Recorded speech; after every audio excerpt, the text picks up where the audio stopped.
जय श्री राधे। आज हम गजेंद्र मोक्ष की कथा को प्रस्तुत करने जा रहे हैं। पांड्य नरेश इंद्रद्युम्न को शापवश गज योनि में जन्म लेना पड़ा था। यशस्वी राजा इंद्रद्युम्न भगवत भगत थे और भगवान की उपासना करते हुए प्रजा पालन करते थे। राजा के लिए शास्त्र उचित आचरण करना धर्म का मुख्य अंग है। एक बार राजा इंद्रद्युम्न को मनमाना आचरण अर्थात प्रजा पालन, गृहस्थोचित अतिथि सेवा आदि धर्म का परित्याग करके तपस्वियों की तरह एकांत में बैठकर उपासना करने से मुनि अगस्त का कोप भाजन होना पड़ा। संत महात्माओं का कोप भी कृपा पूर्ण होता है। मुनि अगस्त के कोप के कारण राजा इंद्रद्युम्न को जड़ बुद्धि गज की योनि प्राप्त हुई, परंतु भगवान की आराधना कभी निष्फल नहीं होती। वे कृपा सिंधु जो ठहरे। गजेंद्र बड़ा शक्तिशाली था। वह अनेक बलवान हाथियों का सरदार था। पर्वतराज त्रिकूट की तराई का घना जंगल उसका निवास स्थान था।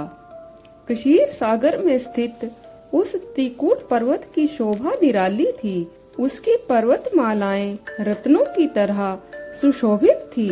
उसके तीनों शिखर स्वर्ण, रजत एवं लोहे की तरह दूर से ही जगमगाते थे।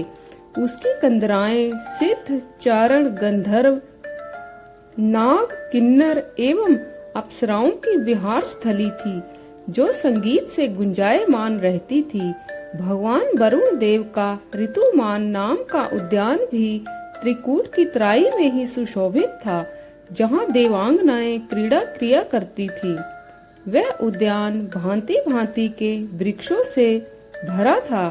उद्यान में स्थित सरोवर में नाना प्रकार के कमल पुष्प खिला करते थे, जिसकी मधुर गंध दूर दूर तक फैलती थी। मतवाला गजेंद्र त्रिकूट के जंगल में निर्भय विचरण किया करता था। जंगल के हिंसक जंतु बाघ, गैंडे, सर्प, नाग आदि गजेंद्र की गंध मात्र से भयभीत होकर भाग जाया करते थे। वह बड़े बड़े हाथी एवं हाथनियों से घिरा हुआ चला करता था। जंगल में अन्य छोटे छोटे जानवर, खरगोश, हिरण, बंदर आदि गजेंद्र के रहने से निर्भय होकर विचरण करते थे। गजेंद्र की चिंगाड़ से पूरा पर्वत गुंजायमान हो उठता था। एक बार गजेंद्र अपने कुछ साथियों के साथ दोपहर की तेज धूप में उस पर्वत पर विचरण कर रहा था कि उसे एवं उसके साथियों को प्यास सताने लगी, जिससे वे व्याकुल हो उठे। दूर से ही कमल पुष्पों की गंध सूंघकर गजेंद्र अपने यूथ के साथ एक सरोवर पर जा पहुंचा। सरोवर के निर्मल नीर ने उस पूरे यूथ की व्याकुलता का हरण कर लिया।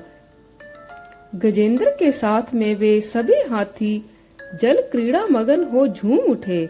उन्हें किसी का भी भय ना था। गजेंद्र अपने बल के अहंकार में डूबा हुआ अपनी सूंड में जल भर भर कर अन्य साथियों पर उछाल रहा था। भगवान की माया से मोहित हुआ वह उन्मत्त हो रहा था। अचानक एक क्रोधी एवं बलवान ग्राह ने उसका पैर पकड़ लिया। गजेंद्र ने अपनी पूरी शक्ति लगाकर अपना पैर छुड़ाने का प्रयत्न किया, परंतु वह छुड़ा ना सका। उसका बल कुछ काम न आया। गजेंद्र के अन्य साथी हाथी हथनियां अपने स्वामी को विपत्ति में फंसा देखकर घबरा उठे। वे व्याकुलता से चिंघाड़ने लगे। उन सभी ने सूंडों द्वारा अपनी शक्ति लगाकर गजेंद्र को छुड़ाने का बहुत प्रयत्न किया, परंतु सब निष्फल रहा। गजेंद्र और ग्राह अपनी पूरी शक्ति लगाकर भिड़ रहे थे। कभी गजेंद्र ग्राह को जल के बाहर ले आता, तो कभी ग्राह गजेंद्र को पुनः जल के भीतर खींच ले जाता था। इस तरह ये युद्ध वर्षों तक चलता रहा। ग्राह जल जंतु था, अतः जल के संयोग से उसकी शक्ति क्षीण होने की अपेक्षा बढ़ती ही थी, परंतु इधर थलचर गजेंद्र की शक्ति धीरे धीरे क्षीण होती जा रही थी। गजेंद्र के सामने निराशा के बादल छाने लगे। उसके बलशाली साथी भी निराश एवं हतोत्साहित हो चुके थे।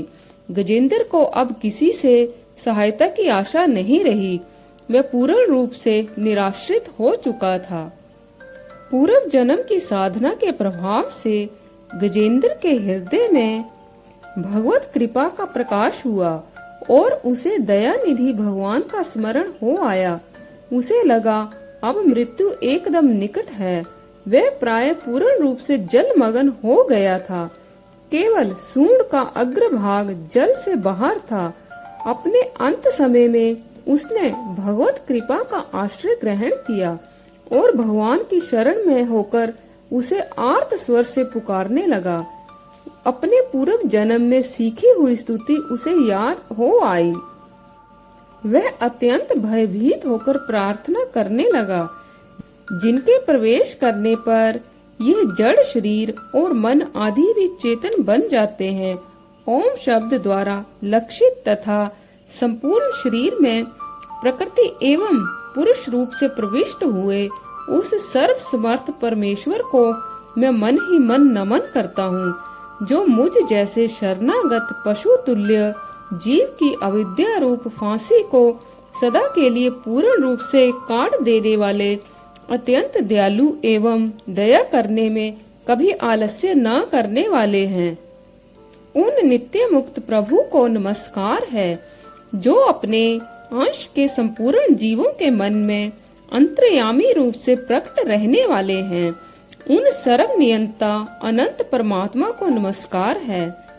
सच्ची पुकार सुनते ही करुणा निधि चक्रधारी भगवान श्री हरि गरुड़ पर सवार होकर चल पड़े। गरुड़ की गति मन से भी अधिक तीव्र है, किंतु अपने भगत की रक्षा के लिए भगवान को यह गति भी मंद प्रतीत हुई।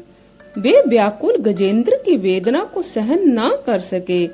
भयहारी करुणा सिंधु कूद पड़े गरुड़ की पीठ से और तुरंत गजेंद्र के सन्मुख प्रकट हो गए। एक क्षण की देर भी उन्हें सहन कैसे होती। उन्होंने तुरंत गजेंद्र को ग्राह सहित जल के बाहर खींच लिया। कृपालु भगवान ने गजेंद्र एवं ग्राह दोनों पर कृपा की। अपने सुदर्शन चक्र से ग्राह का मुख चीर कर उसे मुक्ति प्रदान की और गजेंद्र को अपना पार्षद बनाया। उसके बाद प्रभु पार्षद रूप गजेंद्र को अपने साथ गरुड़ पर बैठाकर अपने अलौकिक धाम को चले गए। भगवान की दिव्य वाणी है कि प्यारे गजेंद्र, जो लोग ब्रह्म मुहूर्त में जग कर तुम्हारे द्वारा की हुई इस स्तुति से मेरा स्तवन करेंगे, मृत्यु के समय उन्हें मैं निर्मल बुद्धि प्रदान करूंगा। तो भक्तों, आज के लिए बस इतना ही। कल फिर आपसे भेंट होगी। तब तक के लिए जय श्री राधे।